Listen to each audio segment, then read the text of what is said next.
propose 3 activités toutes simples à réaliser avec vos tout petits. Les activités que je vous propose aujourd'hui demandent très peu de matériel et des choses qu'on a à la maison. Donc ça, on aime. Première activité, vous aurez besoin d'un contenant. Moi, j'ai pris les contenants là, à lingettes. Pourquoi? Vous allez le découvrir. Il y a une petite fente en caoutchouc et ensuite, on peut ouvrir la boîte. Si vous n'avez pas ce type de boîte, vous pouvez en fabriquer ou trouver l'équivalent. Vous aurez aussi besoin d'un objet assez sécuritaire. Moi, j'ai pris des bouchons de liège. Bien entendu, là, on veut être présent quand bébé fera l'activité parce qu'ils ont tendance à tout se mettre dans la bouche, donc on ne voudrait pas qu'il mange un petit bouchon de liège. Alors, l'activité est toute simple à proposer à bébé. Vous lui demandez de vous regarder et vous restez en silence. L'enfant doit vraiment se concentrer sur vos gestes. Donc, vous ouvrez la boîte, l'ouverture, et tranquillement, vous montrez l'objet à votre bébé et vous insérez dans la fente ici les objets, comme ça. Et qu'est-ce que ça fait? Bien, ça va pratiquer évidemment la motricité fine, mais également le concept de la permanence de l'objet.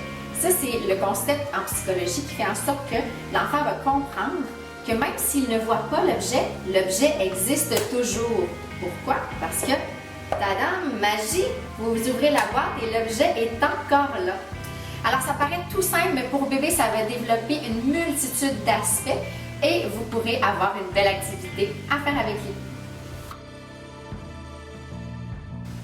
Pour la deuxième activité, vous aurez besoin d'un moule à petits gâteaux ainsi que des objets de votre choix tant qu'ils sont sécuritaires qui, bien sûr, peuvent être déposés là, dans les moules.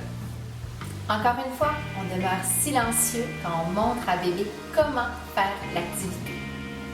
Donc, on prend doucement les objets, un à un, tranquillement, et on vient les déposer dans les cavités, donc à muffin ou petit gâteau, doucement, comme ça. Et on répète l'opération. Et évidemment, on va inviter bébé à nous imiter. Lorsque bébé grandira, vous pourrez lui donner une cuillère, soit une cuillère à crème glacée, une cuillère à soupe, peu importe. Et le but, évidemment, là, on est dans un autre niveau de motricité fine. Donc, c'est que le bébé prenne l'objet dans la cuillère et soit capable de le déposer dans la cavité. Tout simple, mais ô combien amusant et stimulant. Pour cette troisième et dernière activité, je vous propose de stimuler les sens de l'ouïe et de la vue pour votre bébé. Donc, vous aurez besoin de 2 choses très simples, un contenant transparent ainsi que des petits pois ou un autre aliment là, que vous avez dans le garde-manger qui va produire un bruit. On va fabriquer ensemble un instrument de musique. Quand je vous disais qu'on prend des choses toutes simples qu'on a à la maison, c'est la preuve, c'est mon thermos à thé ou à café. Donc, on veut évidemment quelque chose de transparent. Pourquoi? Parce qu'on veut que bébé puisse voir l'objet qu'il y a dans le contenant. Alors, moi, j'ai choisi des petits pois cassés verts. Ça, c'est une activité qu'on peut faire, c'est une étape, pardon, qu'on peut faire devant bébé. Là. Il va trouver ça intéressant juste de nous regarder. On y va comme ça. On dépose quelques poignées de pois. Et vous l'aurez deviné, hein, on va fabriquer un petit instrument de musique.